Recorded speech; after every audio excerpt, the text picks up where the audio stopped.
Should I tell my child to slow down? Recently, this past year, the National Stuttering Association had a string of fundraisers. They were 5Ks to raise money for the National Stuttering Association. They came up with the best name for this 5K. The name of the 5K was Don't Tell Me to Slow Down 5K. I think when we're talking to people who stutter, especially our kids, we want to help them. And so we go into the recesses of our minds and our hearts and we try to dig out whatever we think would be helpful to them.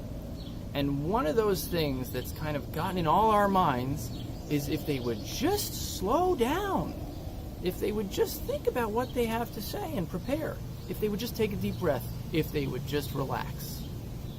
If we think about all this advice and we try practicing it ourselves, we would realize, at the very least, how tedious and effortful that is. And at worst, we'd realize how ridiculous that is, because it's really hard to communicate freely and communicate effectively and do all those things. If we want to help people who stutter, especially our kids, the first thing is we should turn up our listening skills, our active listening, of being really present and really listening to what they have to say more than how they say it. And if we want to help their mechanics, we should practice whatever habits we would encourage them to do in modeling in our own dialogue. There's something called mirror neurons, and whatever we do is mirrored on the other side. If we speak quickly, we reduce the opportunity for them to control their rate of speech.